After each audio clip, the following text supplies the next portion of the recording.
we will start with just a brief introduction. Next slide.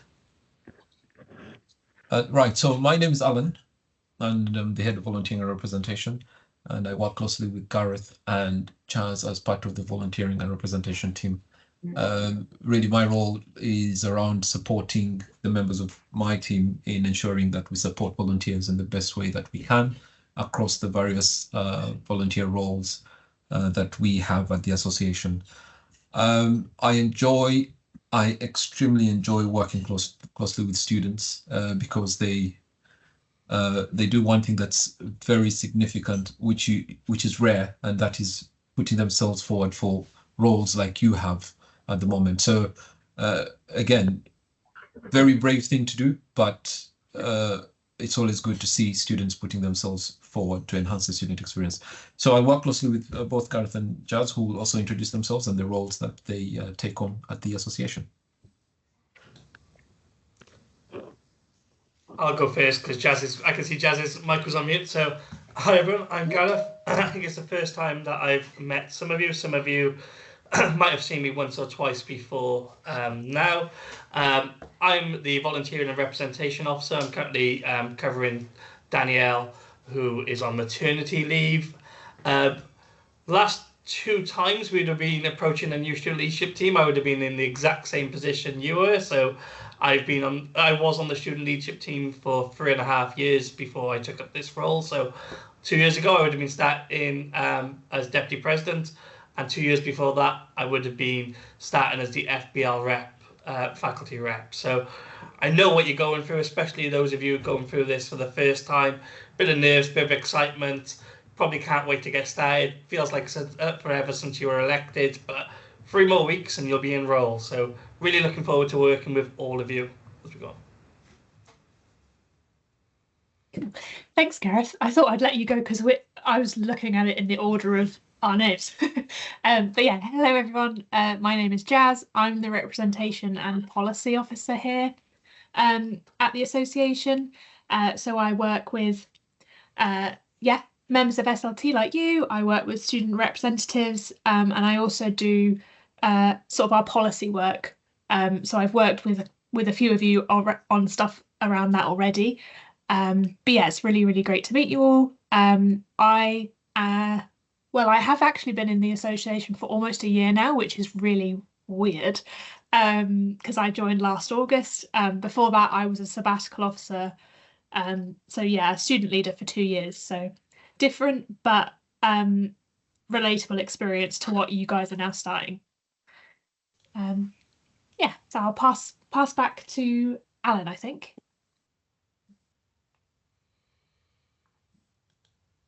Thank you both.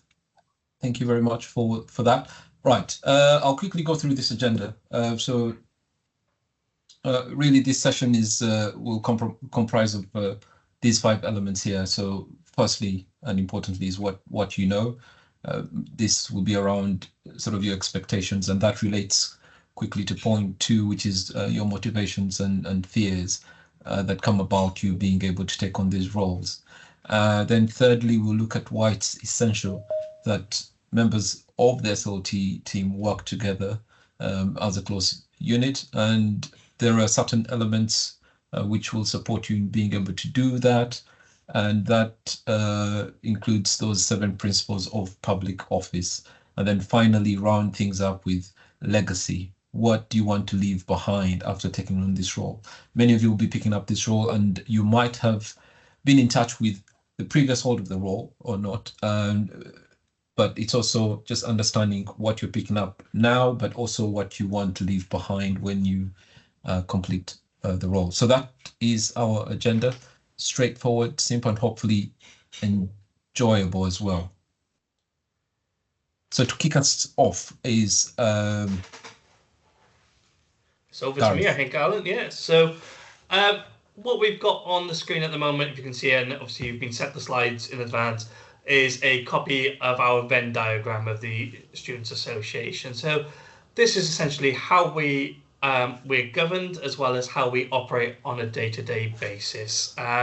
So we are predominantly a student-led, staff-run organisation. So that means that the student leadership team and the board of trustees help lead the strategic direction of the association, and on a day-to-day basis, the staff do the administration and run the association and help support their strategic objectives.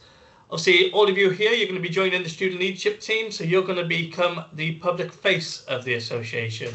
And this means you're going to be representing the interests of this, representing the interests of students, engaging with the OU and with wider stakeholders as well. Just making sure that the OU is held account and you're doing everything possible to improve that student experience. We've got the trustees, which we call the head of the association. So they have the legal and financial responsibilities that come with running an organisation. A lot of these responsibilities are regulatory based, so we're obviously a charity, so we're affiliated with the Charity Commission. We have company accounts and stuff like that, so they're responsible for making sure that we're complying with all of our requirements there. We have the staff of the organisation, as it says here, they're the hands, so they run the day-to-day operations. They support the student leaders, our volunteers, our reps, in achieving their goals whilst maintaining the function of the business. So they do a lot of the operational side of there. They do a lot of the project management as well. So a lot of you would have had some ideas when you stood for election about what you'd like to achieve. Over the coming months, they'll work with you about fleshing them out into some projects and then work with you to help deliver them over your term. And then finally, in the middle of that Venn diagram there, you've got the volunteers and representatives, which all of you come under as well, and they really are the heartbeat of the association. The number of volunteers we have can vary throughout the year depending on what activities we have, but it's normally over 200 different volunteers helping to deliver the activities, and it's fair to say that the association would really struggle to function without the hard work of those dedicated volunteers.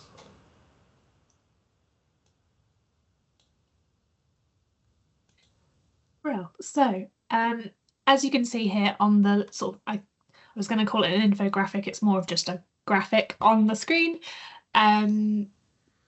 We often sort of, when we're starting like big roles, like representative roles like you are, it's very easy to come in and feel quite anxious, overwhelmed, worried, like you're that you're not prepared because you don't necessarily know all of the ins and outs. But yeah, we just want to reassure you that you don't need to know everything, and it's quite possible that you know 2 years down the line you still won't feel like you know everything, because there is so much to learn. But you'll have training, obviously onboarding like this, but you'll have training over the coming months as well that will help you with the skills, help you to sort of improve your skills to fulfill your role. But also you've got all of the support of the staff team, and so I think the main thing I'd say is just to if you're not sure about something, just to ask, because somebody will know, whether it's one of your fellow SLT members or a staff member. We're all here to for the same goal at the end of the day.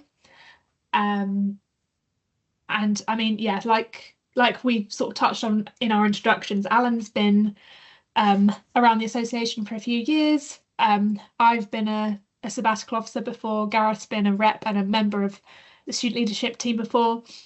But even all of us still don't know everything. And the OU is an especially funny place like that. It is a huge organisation, and the higher education system as a whole is even wider than that. So there is, if you are really interested in one particular thing, you can still spend all of your time learning about that and still not feel like you know it all.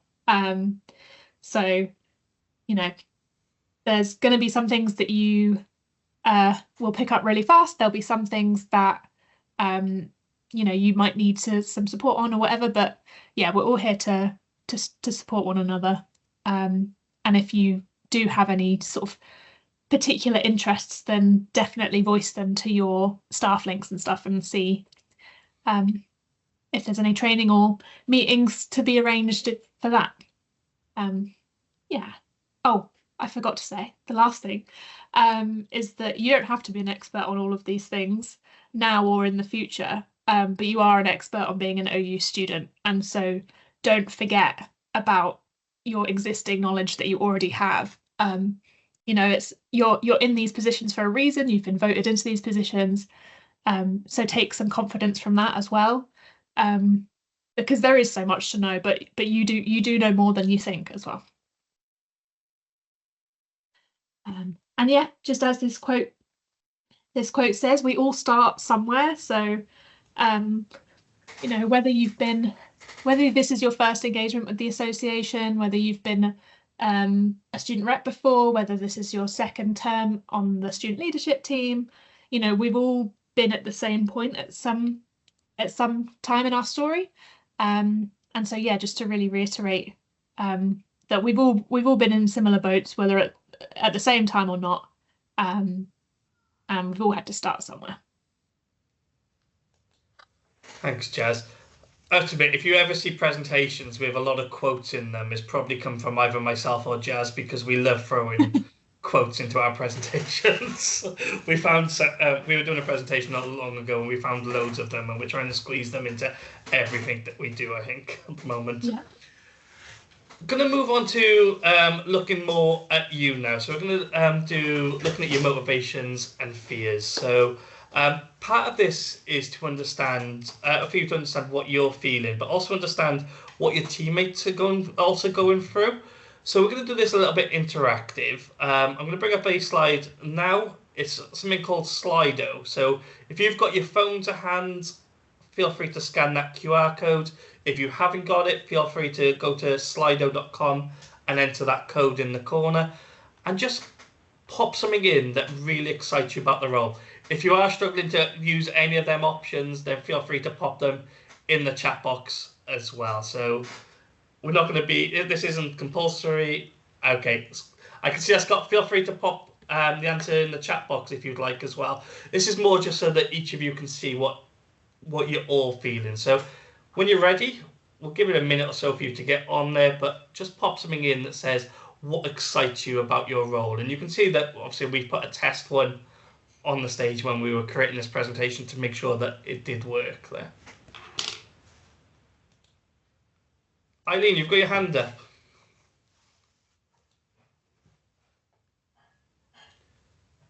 Who's gone down? Eileen, did you want to come in?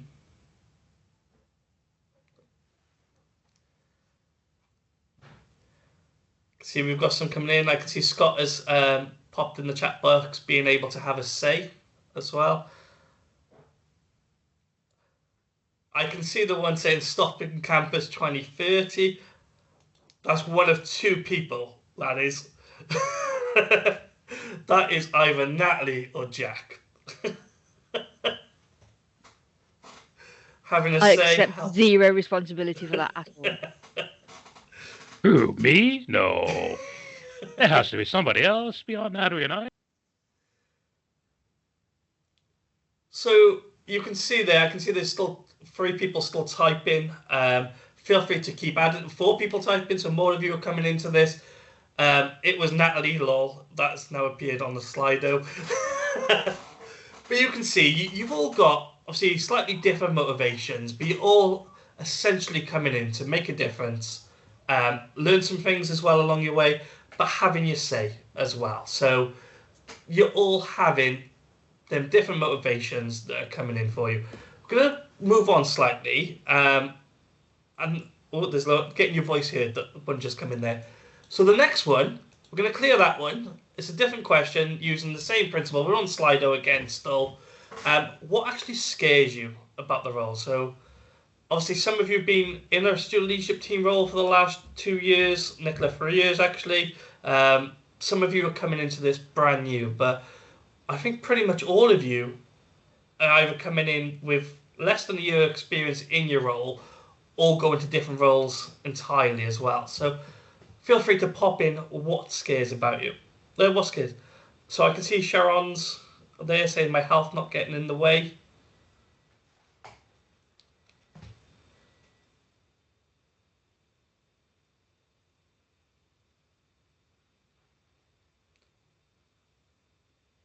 I can see there's loads starting to come in now.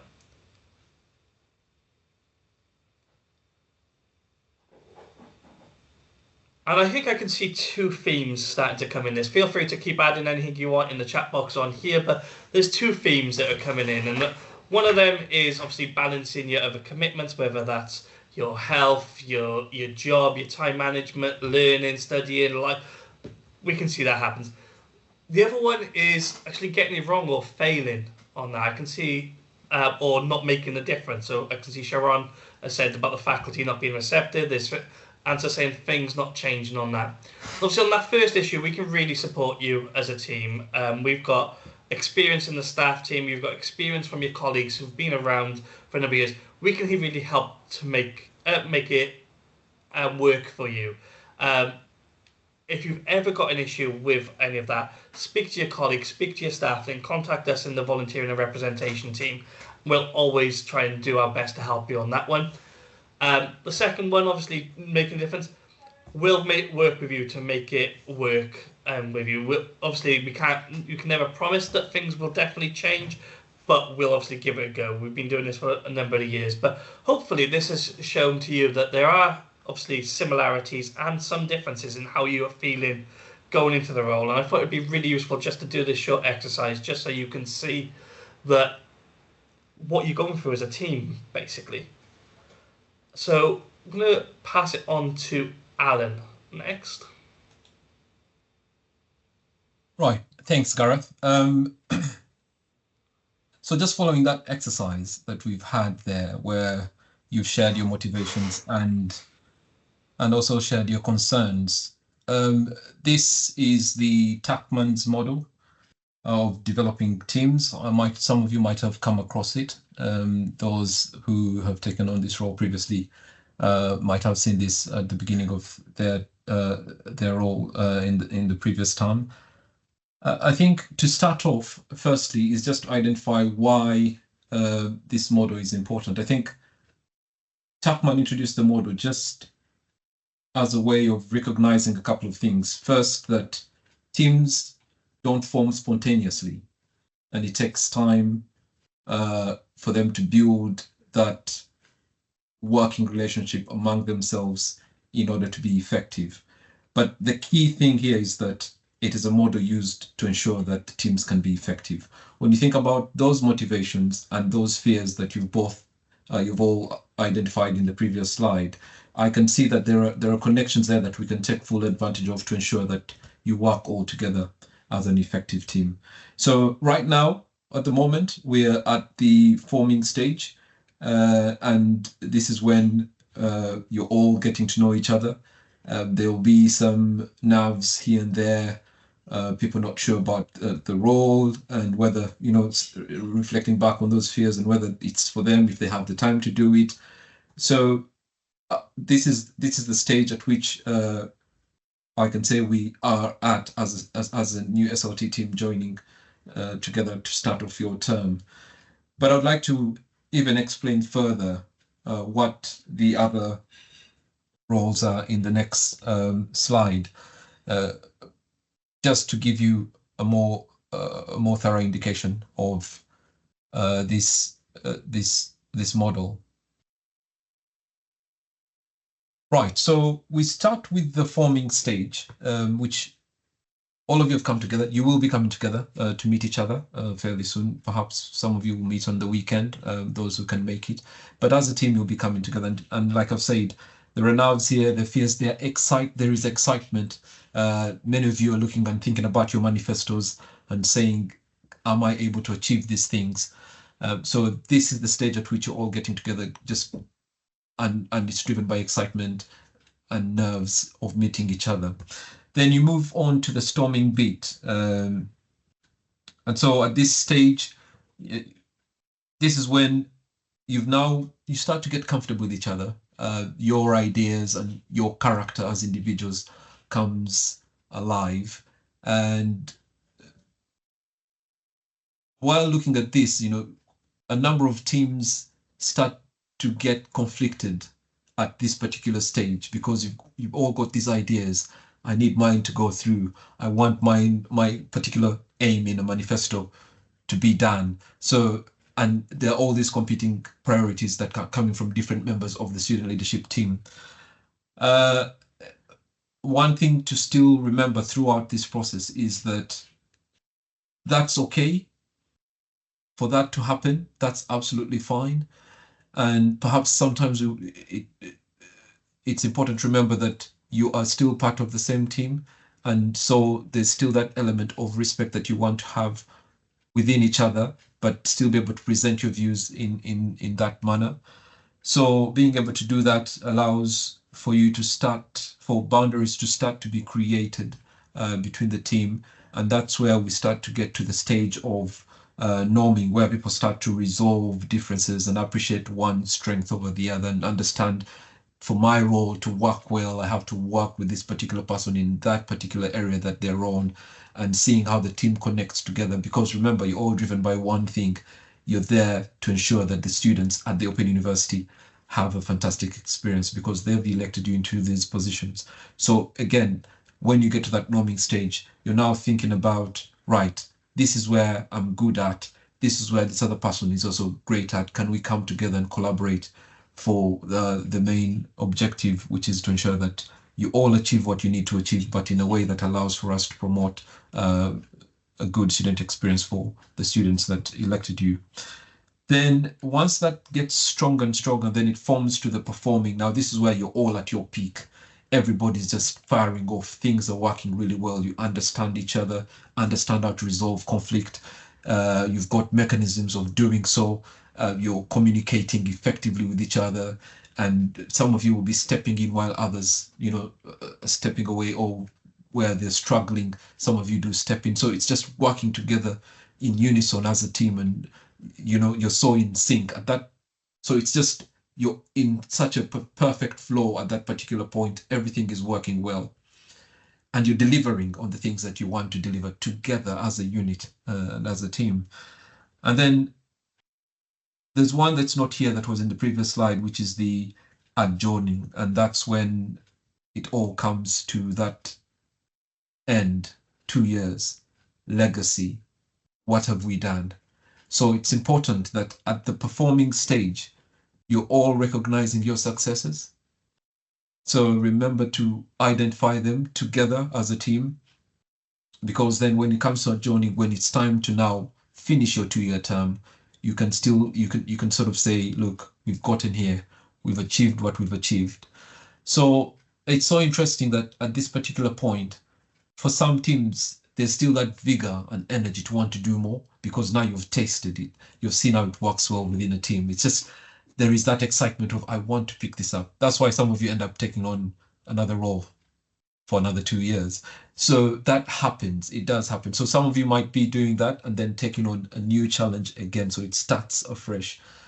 But having said that, those are the 4 processes that we'll go through to ensure that you're effective enough. I like this system mainly because it just understands that teams don't come together spontaneously. There are ups and downs, but importantly, it's how you get over those ups and downs as a unit together, who are representing students that have elected you in those roles. So it's just something that we wanted to share in this session. We've seen it working with other teams. And remember, when we get to performing and adjourning, it's important to highlight what you've been able to achieve in the time that you've had in that particular role, and what you want to hand over to the next person who will be picking it up. So fantastic. It's just something to illustrate how that would work and how it would work for you as a team. Yes, so these are the 7 principles of public life. I like to think that there's a few people at number 10 that are probably having a very similar presentation at some point this week. We'll go through these one by one and apply them to your roles as student representatives specifically. But these are, you might have seen these before, they're sort of around everywhere, whether you work in like the charity sector or third sector, whatever. So first one, selflessness. So always acting in the best interests of all students rather than for personal gain or benefit. Integrity would be maintaining honesty and transparency. So making sure that you're actions and decisions are free from bias or undue influence. Objectivity, so make decisions impartially, fairly, and on merit, using the best evidence and without discrimination or favoritism. Accountability would be to be open to scrutiny and be prepared to explain and justify your actions and decisions. So whether that's to your peers or to the wider student body, that's quite a big one. I would have thought. Openness, so promoting transparency by sharing information openly and engaging in honest communication with students. Honesty, always being truthful and acting with sincerity in all your dealings as a representative. And leadership, so leading by example, demonstrating the values and standards expected of a student representative, and also inspiring others to uphold these principles. So with that one, I always like to think of like when you're on a school trip in primary school and everyone had said, well, you're wearing your school uniform and you're representing the school, so you have to be on your best behaviour. So it's kind of like that. And yeah, so that's those in a nutshell. I'm sure you can appreciate some of them. They all sort of feed into each other. There's, yeah, I think, am I passing back to you, Gareth? Yeah, it is coming back to me, and you're glad to hear that this is the last bit of this session. So what I'd like to do is just give you an opportunity to either pop it in the chat box, pop your hand up and come in and speak, and just speak for 10, 20 seconds, just a very short statement about what legacy you would like to pass on. As Alan mentioned during the forming storm in norming, performing and adjourning part of it, the adjourning part is actually really important. You're essentially temporary custodians of the roles that you're going to be taking on, and you always want to leave that role better than you found it. You want to leave the situation better than you found it. So thinking about it now, either pop in the chat box, or if you want to come in and speak, what legacy do you want to pass on in 2 years' time when you're coming to the end of your term in your role there? Anybody want to be the first speaker? Go on, Ross.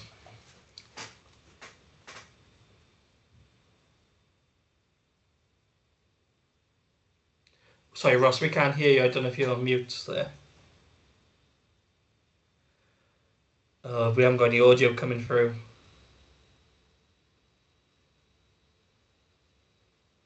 No, we'll come back to you in a moment. I can see Sharon's got their hands up. So Sharon, if you want to come in. Do you mean by legacy what we've achieved? Sorry, I'm not with it. So yeah, so what would you like to achieve? So in 2 years' time, what would you like to look back on and say, I've achieved this? At the moment, we have an ND cafe in Ekis, Education, Child, Youth and Sports School, and I'd like that to be across Wales and potentially the Open University.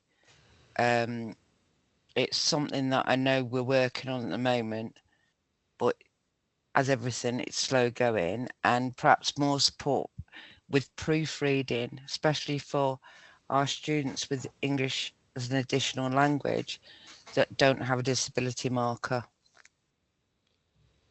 Thank you for that, Sharon. I can see Ross is typing. Andrew's popped something in saying that the voice Matt has had at council is amazing. It does break up a little bit at the end there, Andrew, but I'm sure it's going to be something along the lines of continuing that voice and keeping that going there. I can see some hands have gone up. Is it Scott next? Yeah, can you hear me? Yep, can hear you, Scott. Yeah, cool. Yeah, basically, I'd say that I know education within the Open University is quite accessible, but to make it even more accessible than it already is would be a legacy that I'd like to pass on as a team, really. Thank you very much, Scott. I can see Ross is typing there. Does anybody else want to come in on that? There's no pressure to do so. It's just something for you to, even if you don't come in now, to take away as a thought about how you would like to leave it. Natalie. Mine's very similar to what it was when I first started, and it's very much around leaving it in a much better position than when it started. So that sort of we're taking on work that has had a lot of foundation put down, by the previous SLT. So to just keep building that, and I want to leave something for the next team to come in and be like, right, this is working, and they haven't got to start from scratch like sometimes we've had to do, and nothing's got to be straight back, so they can just sort of springboard off that and keep building and keep evolving as obviously the student body changes, as higher education changes, and giving them that confidence to be able to go in and do that. Thanks, Natalie. I can see Ross has popped in the chat box just quickly before I come to you, Nicola, that Ross obviously acknowledges there's big boots to fill from Natalie being VP EDI. Negla executive to the new president there, is there? But they'd like to leave a simple legacy as being there for as many students as possible there. Nicola?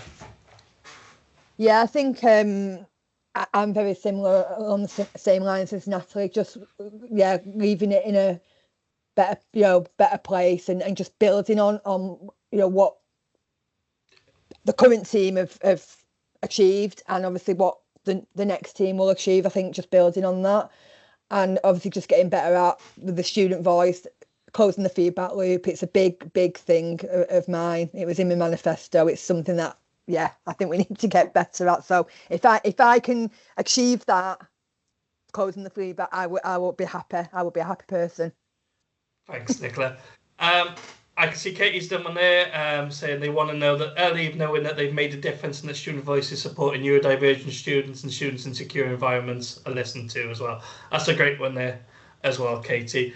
Just to quickly draw on what Ross said there, I think Ross would have said something very similar to how I would have answered this question.